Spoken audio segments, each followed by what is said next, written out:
Hello, everyone, and welcome to the Virtual Power Teams podcast. Today, we have a very exciting guest, Thorsten Broese. He's a global manager. He has a long path in leading from smaller to bigger to global teams. So he's the right person to talk about leading global teams. And today we will look at virtual teams evolution, what happened over the year, and we will even step further and look what Thorsten and me thinks about the future of virtual teams. But let me tell you a couple of words about Thorsten. He's, as I said, global manager. He managed to run big programs and save hundreds of millions of pounds or dollars, whatever. But most of all, he's a great people manager. And I can tell that because he was my boss. And when I say boss, boss is not the right term. He's a great people manager. In fact, he's my best friend. So what would this tell for a person if you're best friend with your previous manager? It's a credit for him, not for me. And let me tell you one little story. When we met back in 2000 in Hamburg, in fact, I was just starting as a global service planner. And Thorsten was my manager, and I was catching up, very steep learning curve. And at some point, I'll be very, very brief, I sent a message to the customer directly, and the price was wrong. I didn't check with the right service units. There was price elements which were missing. And one of these service provision units, his budget portion was not mentioned, was very angry. So he sent a very angry email. How can you dare? I mean, that's a big problem. And I remember I had a moment with Thorsten, which I will never forget. He said, okay, we all make mistakes. This can happen. But I want to encourage you one thing. Don't stop doing mistake. Whatever happens now, we've learned and so on. Always try to do what you think is right. And if it happened to be wrong, we'll learn from it.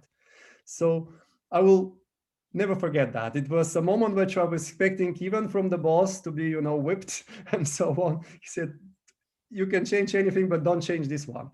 Go on and make more mistakes. So it's a great pleasure to have this conversation with Thorsten today. One of the managers that I will never forget for this and for many other reasons. So Thorsten, welcome to our podcast. Please tell us who you are and what you do. Yes, hello, welcome, Peter. So thanks, first of all. I think we planned this might be in 2000 when we started first. We talked about it. No, just joking. We talked about quite some time that we have this podcast and finally we're making it. That's great. But while you are talking about the story, I always remember you have this Apollo 13 story bundled around. Yeah, and they also started with a mistake. So today is a special day, yeah?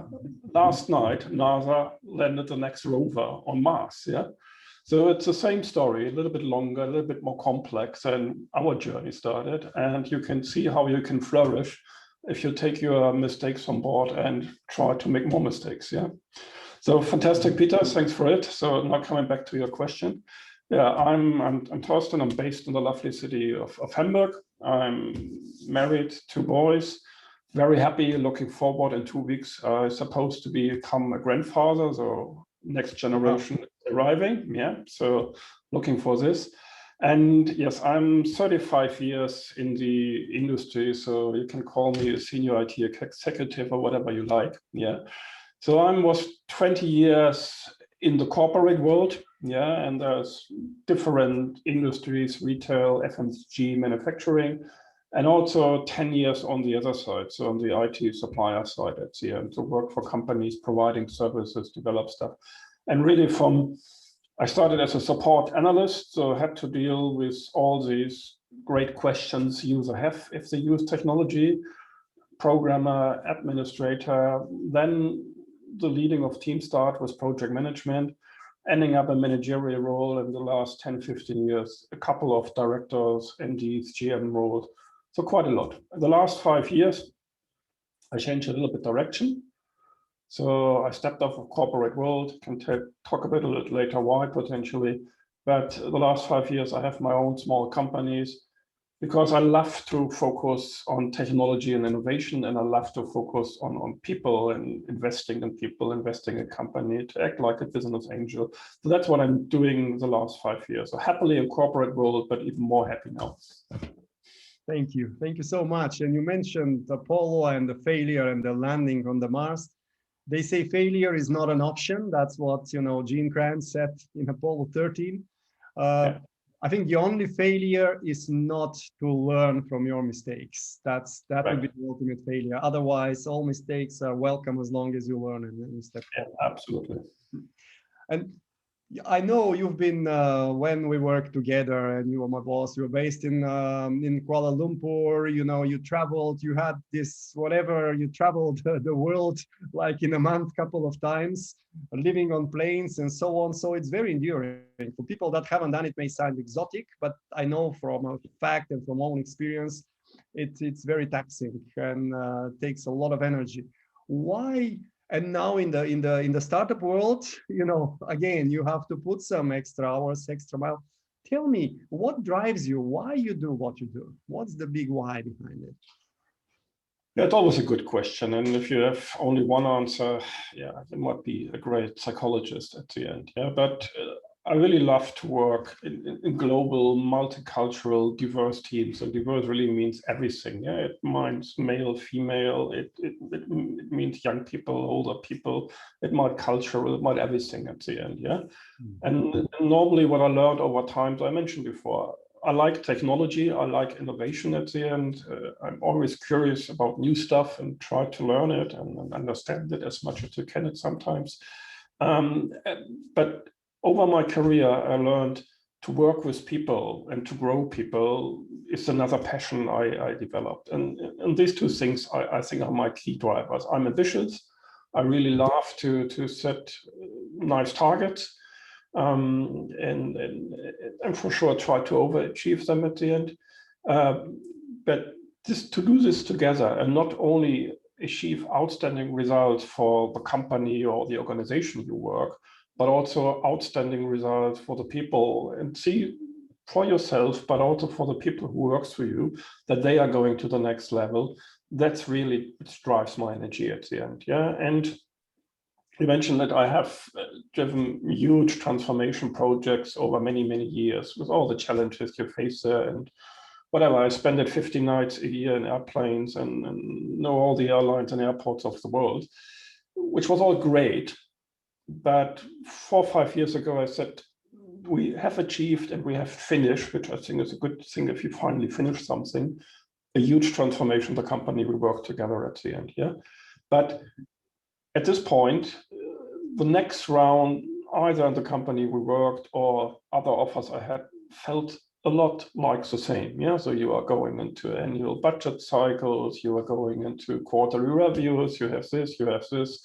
So I didn't feel that this satisfied me, and that's why I look back and say, what are the two things I'm passionate about it? Yeah, and I think the advice I gave my kids is, whatever you do, it doesn't matter, but do something you like, you're passionate about it. Yeah, and for me, that's technology and innovation and people. And that's why I'm now doing my own stuff with a small company, try to work with people, talk to people, listen to people, give advice, up to them to absorb it or not at the end, but have this debate, learn myself, invest some money, gain some money, lose some money.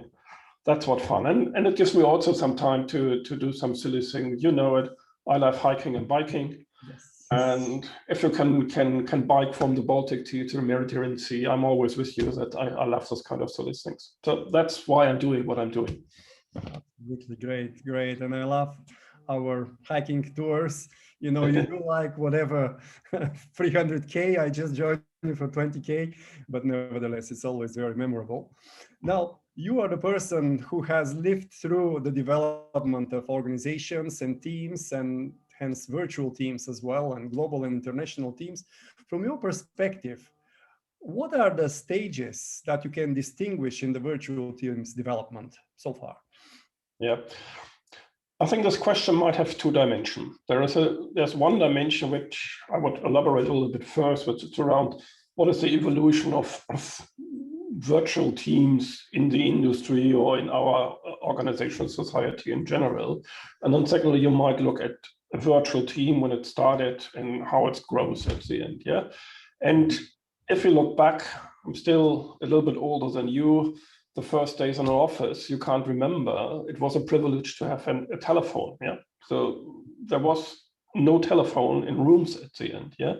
And I think it all started in the 19s when things started. And there's a great book from a guy, I think, what was his name, Thomas Friedman or something. He talked about the world is flat. Yeah. And he came up with one quote I still remember: when the walls came down, the windows came up. Yeah. Mm-hmm. And this means on the political side, so it's no longer these blocks. So yes, you are from Bulgaria, from Germany. I think a couple of years ago, there was literally no chance that we ever met. Yeah. So all this was playing field. Yeah. Regardless whether you are in Europe, in America, in Asia, and Africa, at the end, the world is one big place where companies can work on. Yeah. The second was technology. Yeah. So why I said a phone at the beginning was a privilege. Everybody had a phone. Yeah. Mail came up, video conferencing came up. Yeah. WebEx, telepresence, all this kind of stuff came up. So you could connect. And I think that was the early days where the big corporates started to realize, oh, we can and we need to work globally. So we have a need, because you can't travel to every place at any time. So we have a need to start with virtual teams. So I guess that was the early days where it all started, back from corporate. I think the next evolution was around also when we came together. I think it must be high on 2010 or something, where all this outsourcing starts. So you focus a lot on the supply side and companies and production line, how you can integrate no longer your own people, how you also can integrate people from other organizations. Yeah. And while at the beginning it was, yeah, you just saw it as your extension of your workbench and you outsourced really very, very transactional tasks and you shift supplier. Over the time you learned, you shared knowledge, and even your supplier has some knowledge you don't have. And that's where you started, you need to glue teams more together. And at this point, virtual went beyond virtual places. I think it was organization you need to bundle. And I think in the recent year, and together with Corona now, you also are getting much closer to your customer. Yeah. So sales and acquisition via video conferences is in the last 1.5 years with Corona just growing, but it was already starting before. Yeah. And I think the next thing is NGOs, government and others. If you be successful in the future, you need to thinking about sustainability and others. So when we talk about virtual teams in general, I think just it means much, much more than having your team sitting in 3 home offices and bundle it. It means you have different people from different places with diverse culture, cross geographies, cross functions, with very diverse conflicting targets sometimes, and you need to resolve it. Yeah. And coming back to the question of the virtual teams, I think that's the same you need to develop. At the beginning, it might start with technology, which bothers you. Yeah. But it's not so easy. Yeah. So this is my second Zoom session now. Yes, because I'm more on Microsoft and Google and all the other world, but it doesn't matter. It's all the same. You can download, you can start, you can share, and the next generations are anyway technical affine in using this stuff. Yeah. But as soon as you hit this barrier on technology, I think the cultural, the leadership, and all the other stuff comes, where you really, how you can drive targets, how you can join up targets, how you can make sure that people feel a belongingness. So, and I think that's the kind of challenges you have in virtual teams in general, but also in virtual teams if you're working in one. Absolutely. No, great insights. And really now going from within one organization now, in a tight integration with the customer, and then in even more kind of diverse interest to find common denominator. You kind of answered this, but what do you think is the #1 challenge of the virtual teams now? Yeah, let me say as normal, I don't like 1, 2, 3, so I'll give you 3. Please, a magic number. Yeah, I think there's three things. I would say trust, agility, and onboarding. Yeah, let me talk about it. So there are two things. Onboarding might be more process, but I think trust is the number one. If you really want to say what is the number one, it's trust. Yeah, because the old way of leading, which was a lot of control, yeah, the physical presence and people clock in and clock out, and you just look at the time, people are there, they are gone. Yeah, even if you take the virtual teams outside of the equation for a minute, we want people's brain now. Yeah. In the past, it was more you want people's hands and feet because you need to assemble something. You have now all this robotic stuff that's there. You want people's knowledge. Yeah. And yes, you can clock in and clock in, but if your brain is somewhere else in the office, you pay for a person who is not there. Yeah. So the question is really, forget about all these control and leading and micromanagement stuff. This doesn't work. Yeah, you need to establish trust between all the parties, and you also need to consider why you might be in the same organization, the same company. You might have some contractual glues. Yeah, you might have a contract, or you might, with a supplier, have a contract. But I guess it started, and it will go further and further. This contractual glue will be less important over time because you run projects where people apply more on a personal basis and not so much. And you need to integrate experts, and great people can move on very quickly. So it's a question how to establish trust between people. Because if you have trust between the people, you don't have thousands of nonsense meetings all the time. You just let people go, and you see results, and you align results. I think you wrote it in your book. I think that's a lot of stuff which is absolutely right. So that's trust. The second is agility. Yeah. Just before you go to the agility, you mentioned we need the brains. I know it's modern, but it's not just words. We need the hearts as well. We're going in the next direction. So they focus on what we do, but they need to have the passion as well. So it's inspiring. You know, that's just to add the element of the heart. Absolutely. I think I like your body picture, which means you will not get the brains without the hearts. Yep. So the hearts is the way to the brains. Yeah? So coming back to agility, I think we all know that the times are over where we sit down and having our 5 or 10 year strategy and our 4 or 5 years plan, and it works out, and you start today. So just take this Corona thingy, which is around now, yeah, which drives all of us nuts, which kills millions of people. I know there's this German company, BioNTech, which had this research done and developed this one vaccine. They started when they heard first there is a coronavirus, yeah, not knowing where it is, yeah. Then they put people on board, and they realized it's geographically spread. They were just a research company. They had no fucking clue, to be honest, on production. So you start with something where the targets are not clear, and you need to shape direction all the time. Yeah? You need to onboard new people. And I think it's very important that these changing market needs, capabilities, knowledge growing so quickly that the team you lead is just open for this change and don't see it as a risk, as something, always sees it as an opportunity. And you need to shape the team that it acts in a proactive way and not just reactive, wait that things going. And a great team is motivated by change and not frustrated by change. Yeah. So I think that's why agility is important. And the last thing why I'm onboarding.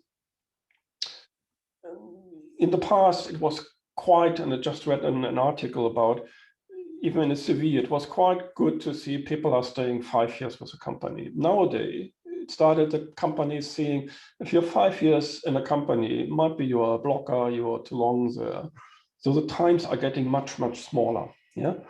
So also the projects are getting smaller. Yeah. Projects today, you need so much expertise. The knowledge is doubling every 2 years. So you need to bring in new people. And coming back to the trust thing, you need to make sure that new people get on board very, very quickly. Yeah, you can't waste the energy of the team and these people by just they don't feel the trust and they are not there. So you need to put a lot of into the onboarding process and just give you some examples. Your onboarding it's a not, I think, emotional about personal things, how you feel at the end. Yeah, so for sure you have your update meetings and all the other stuff, but these coffee chats and all the others, so they have the opportunity to talk to one and see in your private life or in some other stuff that you are aligned with some people, have the same ideas, hobbies, whatever, thoughts sharing.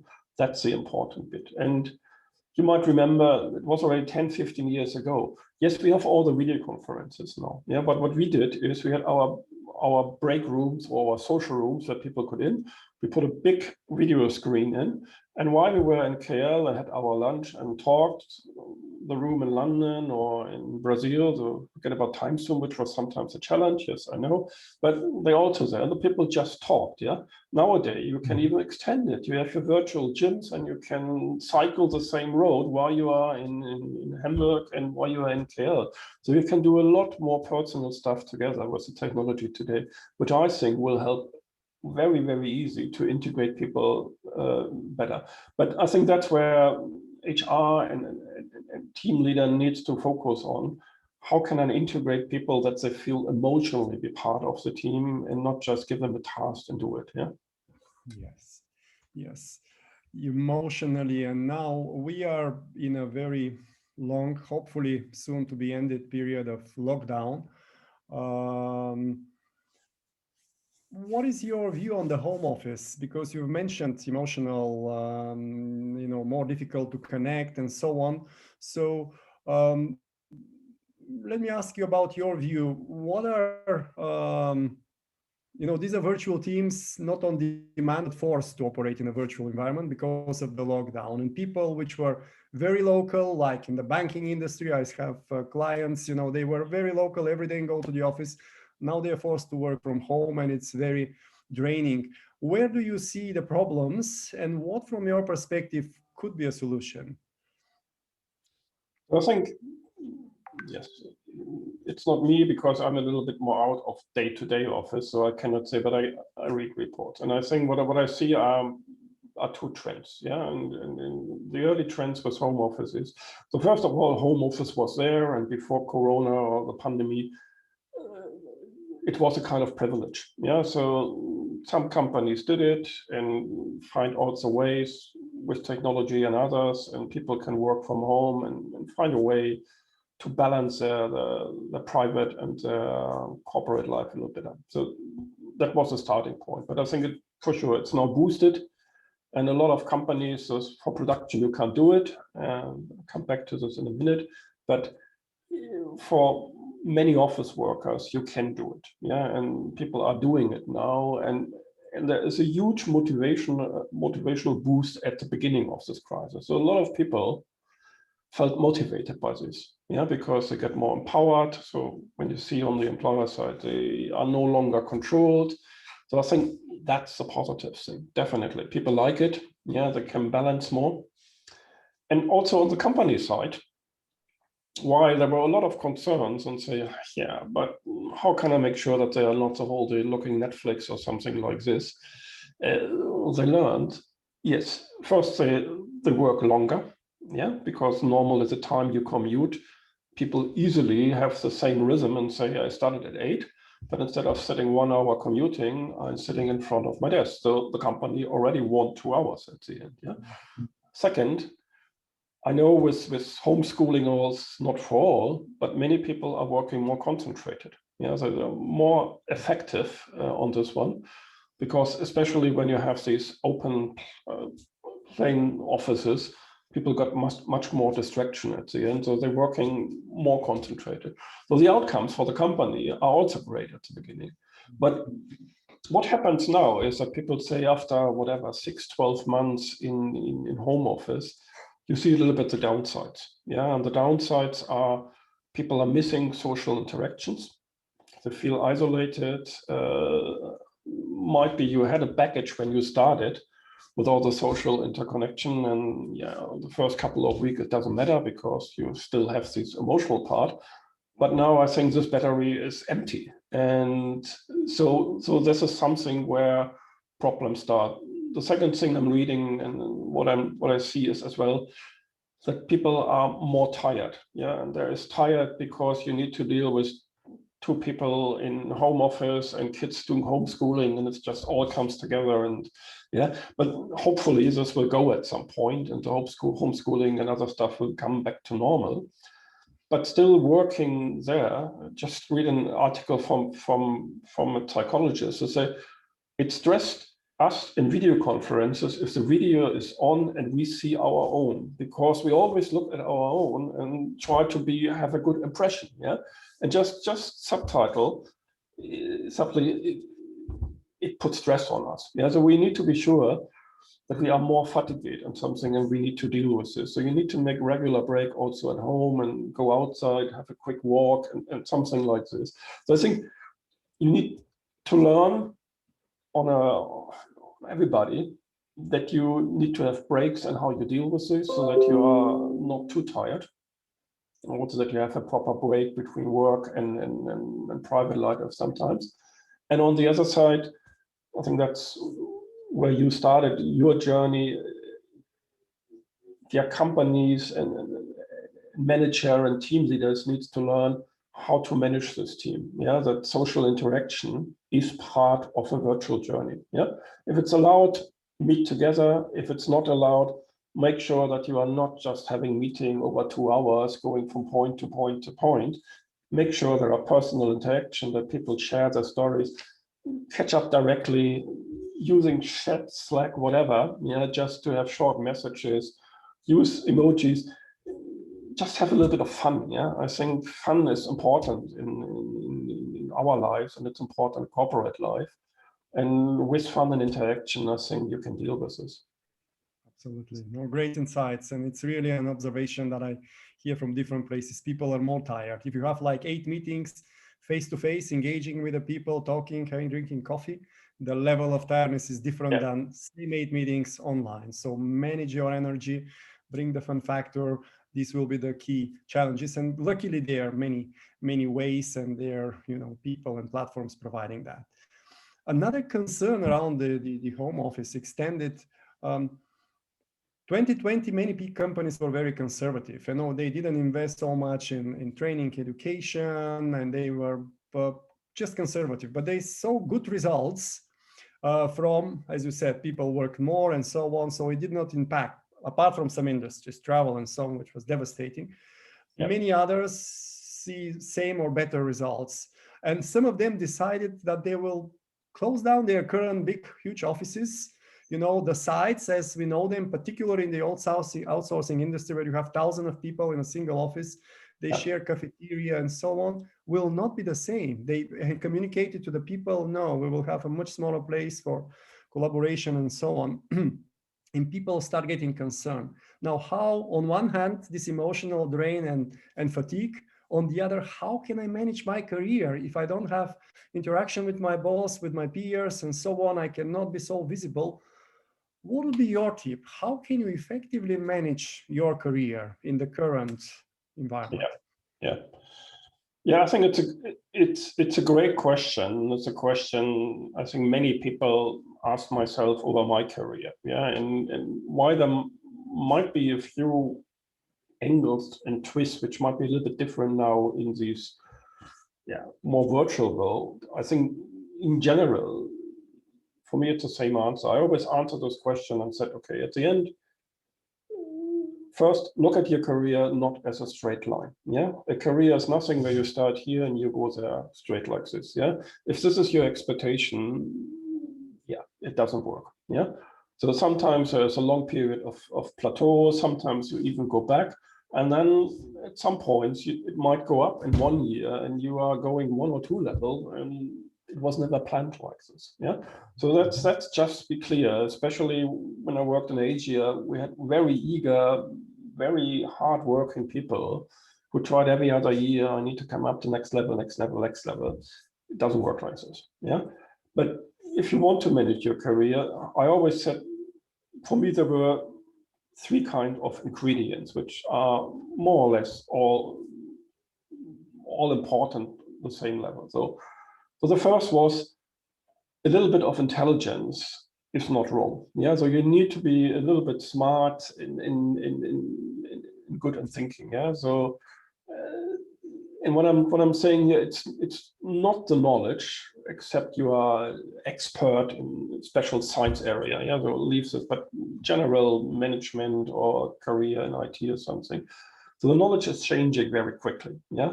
So if you build too much on your knowledge, then you might become a blocker very quickly because the knowledge changes quickly. So you need to learn to pick up stuff quickly and filter the things which are important for you and your job at the end. Yeah. So it's more smartness. And the other bit is what I'm also would summarize here is, let's call it emotional intelligence, how you deal with people at the end. Yeah, because the interaction with people is getting more and more important. So how you can listen to people, how you can build on their ideas, how you can influence. So more of this soft factor. I think that's the bit where you need to have some capabilities. Without this, just pure knowledge, be a great expert, but don't try to be a great leader at the end, because it doesn't work. The second, you mentioned it at the beginning. I'm not sure how I should outline it. Is it stamina? Is it endurance? Is it the will to succeed? This is not as easy. You go to a meeting, sometimes it takes ages. Yeah, you sacrifice your personal life and others. So try to understand what you're aiming for and ask yourself, you are prepared for this. Yeah. Because why you might see the money side, why you might see more stripes and whatever at the end of badges, and you believe there is more respect. If you look nowadays and all the big politicians or the leaders in the companies, they have a very, very tough job at the end. Yeah, and they give away a lot. And you need to ask yourself, am I prepared for this? Yeah. Again, it's nothing wrong if you say, no, I have other things in life. I will not judge here what's better or worse, but just be clear that you are prepared for the journey at the end. Yeah. So these are the two things which I think in general you can do. And the third thing is, I just say luck. Yeah. Sometimes opportunities come up from nowhere, and you need to be able to take them. Yeah, you need to be able to take risks, and that's where I think also in virtual times you need to be clear about this. What I mean by this, first of all, be clear when you have a decent role that you build your successor. Yeah, I have seen it many times in talent reviews where we had great people. We couldn't move them into the new opportunity because there was nobody behind. Yes, it's partly accountability from the organization, but it's definitely accountability from yourself. I have seen so many people who are great experts who are not willing to share, who are not seeing to get people to the same level, who feel the competition is not good, and they become bottlenecks, they become blockers, and at the end, their career going nowhere. Yeah. So if you want to be a great expert, that might be a strategy you take. Otherwise, make sure your successor is ready, build your next generation. Otherwise, you will be stuck anyway. Yeah. And then there's the second thing. I'm always talking about hidden doors at the end. Yeah. So it's a little bit like these, I'm not sure if you've ever done these escape room games, yeah, where you are stuck in this room and you need to go out and need to find whatever the lock or the code for the key. And at a certain moment you see, can't get it. And then you need to dig deeper and find some other clues. And it's the same here. Yeah. So make sure that you engage with your colleagues on a more private level, yeah, with one-to-ones in virtual or others, because many opportunities in companies, when it's already on the official posting, it's potentially too late. Yeah. So the exciting stuff is bubbling up in the company. And if you are able to step in and shape it a little bit, there's a fair chance that you also get in. Yeah. The second is, we are all in wider industry communities and others. So make sure you have a connection with your colleagues outside the industry. So that just having more connections, having more relationships creates more opportunities. And my last advice is, nowadays I would say every 1 year apply for a new job. Even if you feel absolutely happy in your company, go outside and look. Yeah, because two things can happen. So let's take the positive thing. You have a look, you apply, you go for an interview. You might even not interesting to move the company, but it will boost your confidence. Yeah, you will have new connection, new people. Yeah, sometimes 1-2 year later, you play on this relationship, but just the confidence you have is good for you, and it's good for your current company, because if you have the confidence, you will challenge things, you will come up with a different view, which is great for your company. And the other side, if there's nothing, yeah, if you go outside and see there's no role which fits for me, or I'm not invited, it's a strong signal that you need to work on this. Yeah, so be clear. How can you broaden your experience, that you are more interesting for the market, or how can you open up your mind, that you are not just single-minded? So let's go outside, just check what's going on there, because otherwise you will be this blocker over years. Yeah. And one last thing I want to mention, it with all the stuff we talked here about leadership and teams and global teams, it's a thing we used in the past, and Peter knows it well. We had these analogies between a flock of geese and a herd of buffaloes. Yeah. And what it means is, while as a company, employer, team leader, yeah, you need to change the culture, the way of working, the processes, glue the team together, but it's not a one-way road. Yeah. So also you as a team member, as an employee, you are a leader by your own. And that's what this means. Yeah. A herd of buffaloes has a lead buffalo. This big herd go into a valley, and then the guys just shot the lead buffalo there, and all the buffaloes are, yeah, don't know where to go, stay there, and they are easy victims at the end. Yeah, a flock of geese, yeah, when they are flying information, first of all, it's much more efficient because you share it. Secondly, everybody can be a leader, so it's not one person who's taking all of these. And even if the one person getting sick or even whatever killed at this point, there's already a second leader. And that's what you need to think about all the time. Yeah, even if you are not a leader, as a team member, there are always small opportunities you can show and must show leadership, and that's in a virtual team. Just the environment is much more friendly for this thing, because you have ways to shape your own job. You can influence the objectives much more. That I think it's a great opportunity at the end. Yeah. So while the first two things, smartness and willing, is something you need to consider, I think the second is even opportunity which helps to manage the career more than it's nowadays a big blocker at the end. Yeah, but you need to be active. You need to contribute, and that's a whole, I think, key success about a virtual team. A good leader will ask you in virtual session about your contribution, but not every team has a great leader. Some of the leader need to learn it. So speak up. Yeah, don't talk across the others, but speak up, put your opinion on the table. That's the best thing you can do at the end. Absolutely. Great insights, Thorsten.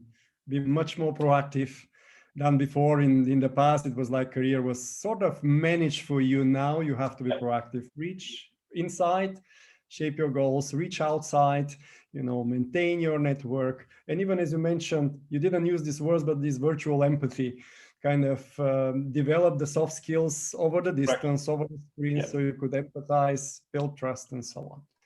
Great. So you mentioned in the previous question the importance of fun, to kill the fatigue, or not if it as an antidote and so on. Let's try to bring some fun here. What was your most exotic or most exciting experience with virtual team, with a global team? Something that is let's talk about exciting. We all know when you are having this career, there's a lot of great results and hard stuff, and numbers are here, and we did it quicker. Nobody talks about the other projects which took longer and where we need more money at the end. So let's take this hard stuff away. I want to share potentially two things which I still remember after so many years. So the one was around 2010. So at this time, I was in charge of the global application services, and we were in an environment where we had 60 plus ERP systems in the world. And as one option to go to the next level, we said we want to consolidate this ERP to smaller platforms or less platforms at the end.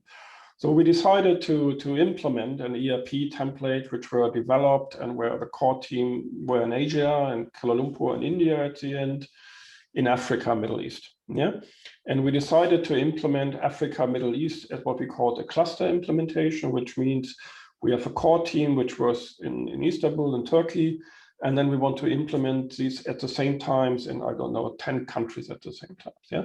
And these 10 countries were on the one side, Arab countries like Egypt or Jordan or Turkey at this point in time. On the other side, Israel was in as well. Yeah, and it was a time when the team moved further. So again, it was a real virtual team because you had the development team in Malaysia, you had our provider in India, you had the teams at the ground doing the testing, engaging with the business in 10 countries, you had the core team in the region in Istanbul, yeah, you had the data center guys, whatever in the world. So it was a real global team at the end. Yeah, and they were getting to these final acceptance tests. And that was the first time the whole team came together in one place. So the whole team in the region, yeah, not a few people from Malaysia as well, but they came together in one place. And I think it was a good, as a manager, yes, let's get down, mainly praise people because they did a fantastic job. Yeah, and asked if there's anything I can do, but I was sure upfront. It's a great team. There's not much I can do than other enjoy what they have done at the end. Yeah, but 2 or 3 days before, because we were in the Middle East, there was another of these, I don't know exactly, but a bomb attack somewhere in Israel, and then Israel Air Force struck back into Gaza or something. So people killed each other at the end. Yeah, and when I flew down, I looked into the newspaper, and you see all the hate between Israel, or at least the hate on the political level and military level, between Israel and the Arab countries. Yeah.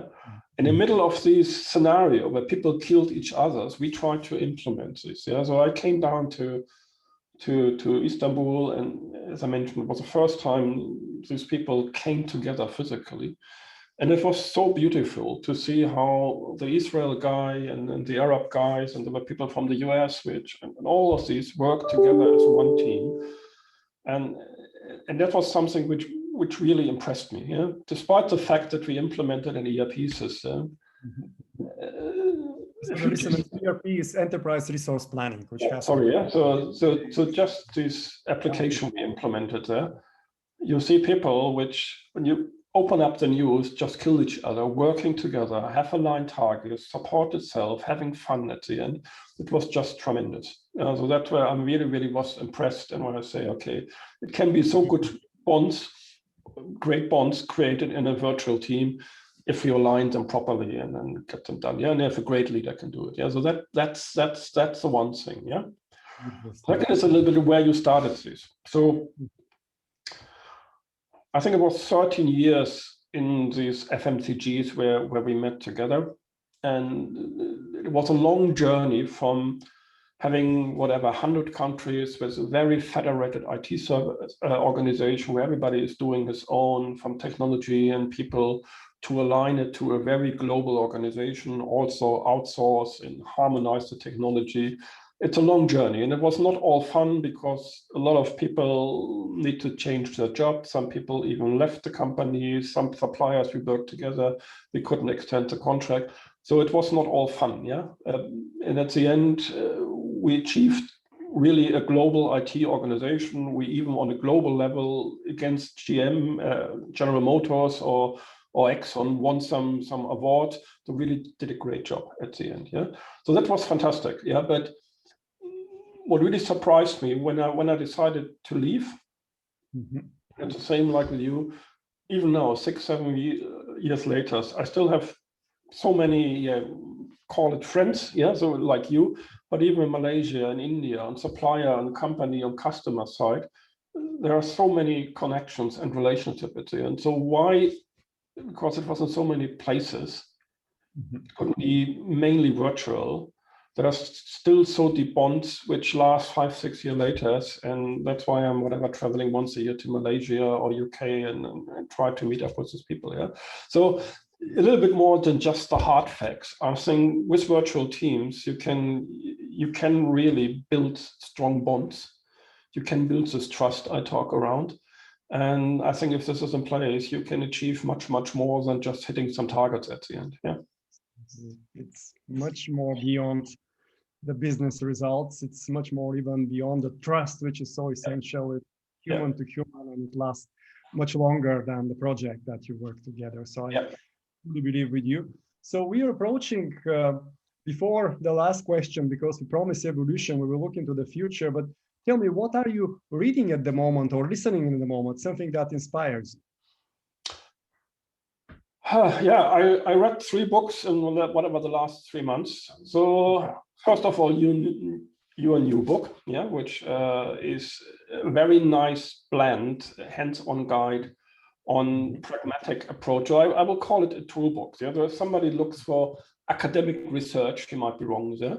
But if somebody writes really first-hand, on-the-ground, pragmatic tips, but also some background on how this all works together in a framework, and also a story how this applies in real life, then I highly suggest your book at the end. Yeah. So enough from the advertising now. Our dreams beyond borders. Yeah. Check later. There are 2 things which in general currently where I'm a little bit thinking about. So the one is like everybody with the climate change coming up and where we are moving. Yeah, with 7 billion people around, and there's a book from a guy called Yuval Noah Harari, I think it's his name. It's an Israeli, A Brief History of Humankind, Sapiens, and he really explains the evolution from our species in the last 7,000 years, and I find it a very good book because it outlines how we evolved, how we become the absolutely #1 species in the world now, and how we even now start to bend, I would say, the rule of natures, and is this good or is it not good? Yeah, with a lot of provocative questions around this. And also it comes back to some stuff in virtual teams where you said, we learned in this evolution that we can build trust up to 100, 150 people. Yeah, so you can manage, or you really can have trust in 150 people. Beyond this, it's just impossible. We are not able to have trustful relationship with 1,000, 2,000 people. It's just not possible. Yeah, and that's where then storytelling comes in. Yeah, so if you really need to align more people, you need to think about how you can align them via shared values, shared stories. It's religion, it could be communism, it could be capitalism. But that's why I think also nowadays, where it goes beyond borders, storytelling becomes much, much more. It's not hard facts at the end. It's people need to find a good story where they believe in to drive in one direction. Yeah, so I think that's one book. The other thing I'm concerned is, for sure, we have seen in the last 4 years in the US is all around these facts and fake news and social media, and it looks like, yeah, nowadays everybody can make up everything, and in our bubble in the social world, we believe it, and any kind of strange conspiracy theory can come up, and you find easily 10,000 people follow you. So that concerns me a lot. And there's a book that is from a guy called Hans Rosling. It's called Factfulness.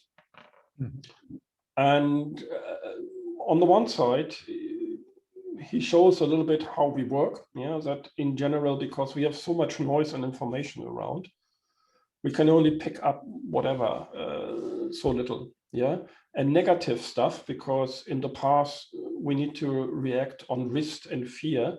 Negative stuff is 7 times more impactful than positive stuff. Yeah, so we are not seeing all the positive things going on, but we are just seeing all the negative stuff around. Yeah, and so the first thing what is good in this book is he took a longer period, whatever the last 30, 40 years, and you could see how we, on a global level, evolved quite dramatically at the end. And what I mean by this is education, poverty, equally between people at the end.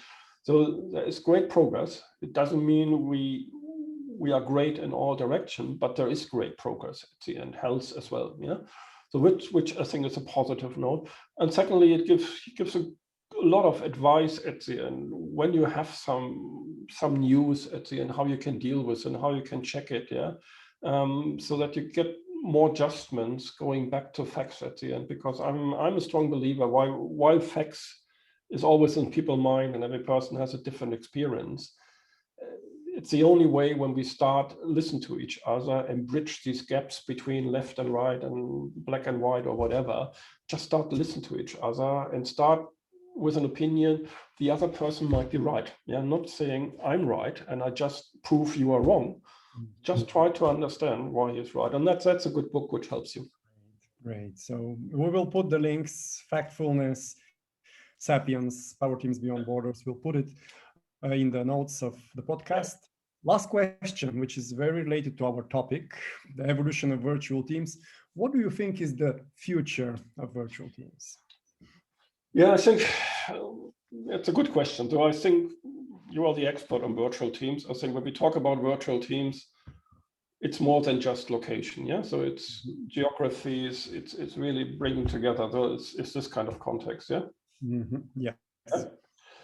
So we talked a little bit the evolution where it came from, and we are now in this pandemic thing.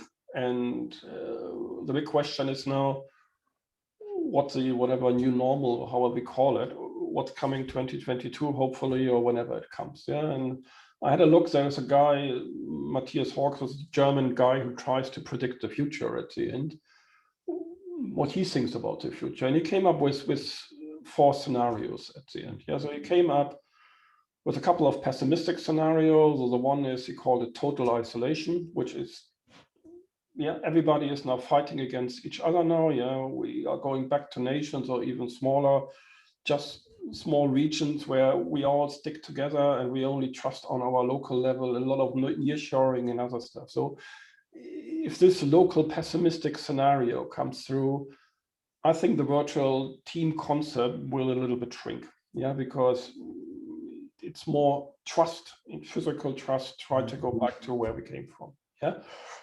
There's a global scenario he called the system crash. We just go ahead as we have our global relationships, supply chain, all there, but we are not getting hold of this pandemic thing, and we have ongoing breakouts, lockdowns, borders, travel, all this kind of class. Again, I think in this scenario, most likely virtual team will still be valid. Yeah, because you still have these global, but there will be less travel. It might be even, it will boost a little bit the need for regional interaction with virtual teams. Yeah.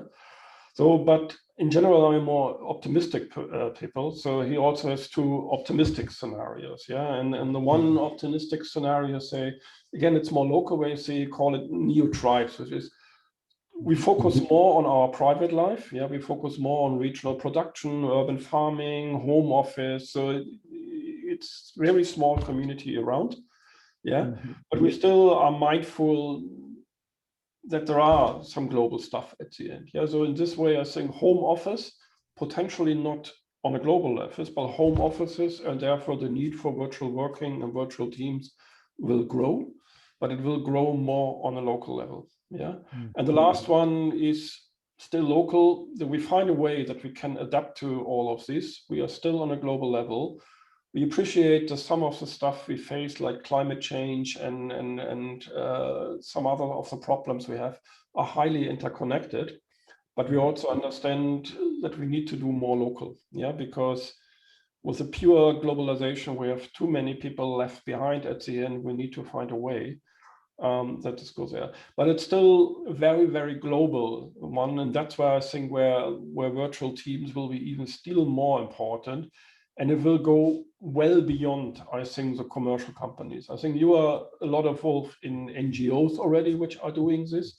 But I think even government and university, the mix across organization will be much, much more. And why we focus a lot of commercial companies in the last year with this kind of leadership teams, I think we need to think beyond and think about how we can integrate government, not NGOs, science, universities, customers all together, which I think is then definitely the next level. Yeah. Thank you. Great insights. And really, you come up with 4 scenarios, very systematic, as I know you like scientific approach. Maybe I'll give the spin a bit of that. We're talking people to people, and it is very important. But we see the rising force of artificial intelligence. Companies, the biggest companies, Amazon, Google, Netflix, they base their success to great extent on good algorithms and good artificial intelligence. So there will be, I guess, artificial intelligence in the mix, the communication between human and non-machines, but algorithms and artificial intelligence will be important, and that excites me. And as you rightly, what does it mean rightly say? I fully agree, it resonates with me, is that it was more on a corporate level, organizational level. It will be much more on a cross-organizational level. Like you've mentioned, close to the customers, suppliers, clients, scientific institutions, various stakeholders will have to work together. And then the next level is really collecting together, not just for business results. By the way, on the second level, there is this competition factor, which I think we'll see more of it. We've seen it in Corona. I had a client who develops a vaccine, and 10 biotechs shared all their R&D data and research to come up with a solution, and then so in a full collaboration, and then they would compete on the market. So we will see more scenarios with more collaboration, even unthinkable in the past. And then is we as a humanity, with all these big problems, poverty, climate change, how can we tackle them? And there will be people uniting, just for this reason and for this why and passion and trying to tackle. And it will probably AI involved to, spot some trends and patterns and so empower them. So they will be much beyond the corporate context in terms of collaboration. That's just my prediction, being as usual more on the optimistic, positive side. And just to add one of these, I think why in the past, I think the big corporates has a big advantage because they had just resources nobody else has. There are many research things you couldn't do in the past on a smaller company. Whoever, and I'm involved in a couple of startups on a monthly basis, how they just try to get a couple of $10,000 or $100,000 together. It's just enormous effort. And big companies have no problem. But again, I think we see concepts which are going in the virtual world, like crowdfunding, where even as a small company, if you are good in sharing your story and have a good reputation, you easily get the money today. You see open source and others. So if your idea is there, it's not just getting money, you get people's time because customer and the guys who's developing are the same at the end. So I guess there's a lot of stuff on the horizon which might go beyond what you just explained, why the commercial world was a great startup, but I'm sure it's not ended there. Fantastic. Thorsten, thank you so much for all your insights based on rich experience, research, and so on. It was a great pleasure. Big virtual power hack to all the listeners, and tune in next time. Thanks a lot, Peter. That was great.